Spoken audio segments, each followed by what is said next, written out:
Wanted to work through an example involving the magnetic field equation. This is the equation that relates the force that's experienced by a current or a moving charge with the field that is carrying that force. And so that's the magnetic field equation.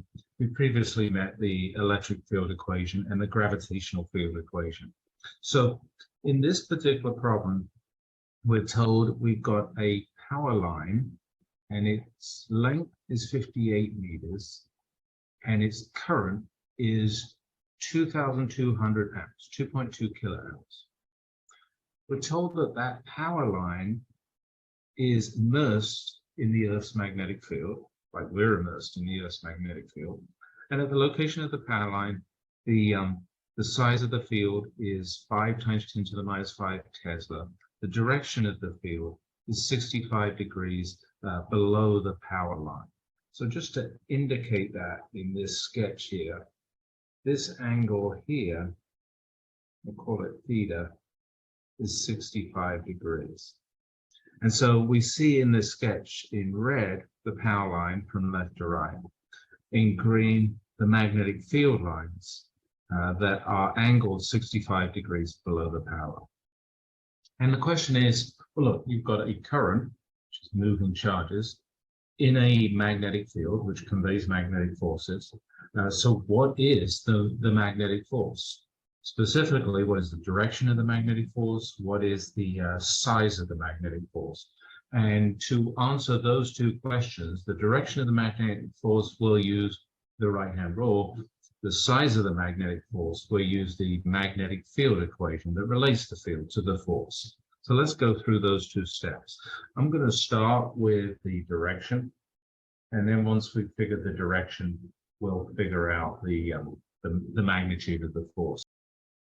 So an important point about the direction of the magnetic force is that it's perpendicular to both the magnetic field direction and the electrical current direction, or the moving charge direction. So the force is perpendicular to both field and current. In our sketch, we see that the current is left-right on the page, and the field is also in the page, 65 degrees below the current.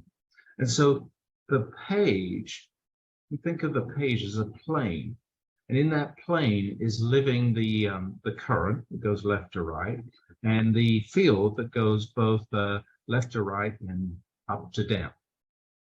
The force must be perpendicular to those two directions. Those two directions are in the plane of the page, so the force must be perpendicular to the plane of the page. So even without the right-hand rule, we know that the force must either be coming out of the page or must be going into the page. And really the right-hand rule is telling us whether it is out of the page or into the page, those two possibilities, because it's always going to be perpendicular to the current and to the field. So if we use our right-hand rule, we would point our fingers, the palm of our hand, in the direction of the current. I'm doing that right now. And that's from left to right in the sketch. I would curl my fingers in the direction of the magnetic field. So that will be curling them down the page. And when I do that, my thumb of my right hand is pointing into the screen. And so that tells us that the magnetic field is into the screen. Let me write that down. So here's the current, left to right, its direction. Here's the magnetic field, its direction, 65 degrees below the current. They form a plane, the plane of the page. The force is perpendicular to that plane. And by right-hand rule, if I point my fingers in the direction of the current, curl them towards the magnetic field, my thumb tells me that that force is into the page. And so I've indicated that with this cross here. So that's the direction of the magnetic force. Now let's turn to the size, magnitude of the magnetic force. Here we're going to use the field equation at quantitatively relates the field current to the force. So let me write down the field equation. It's F equals IL. So I is the current in the wire, L is the length of the wire. These are the properties of the wire that experience field coupled to the magnetic field.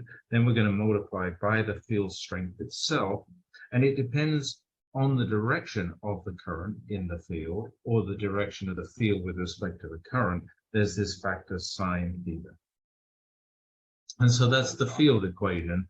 Over here on the right, the ingredients that determine the force, and over here on the left is the force itself in Newton. So in this case now, I can just fill in all these ingredients.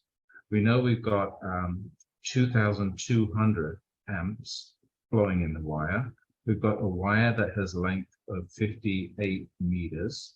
We've got a magnetic field. It's the Earth's magnetic field. At the location of the wire is 5 × 10⁻⁵ teslas.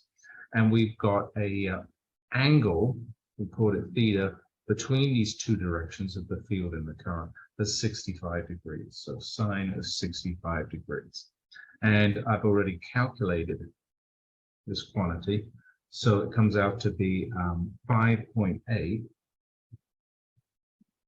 newtons. And that's the strength of the force that the wire is experiencing because it's carrying a current through a magnetic field. And those are the ingredients for magnetic force. Anyway, I wanted to show that example.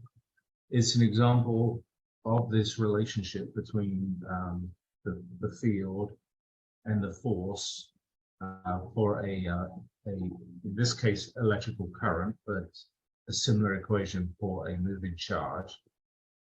It involved using the right-hand rule because that tells us the directional relationship between the force and the field.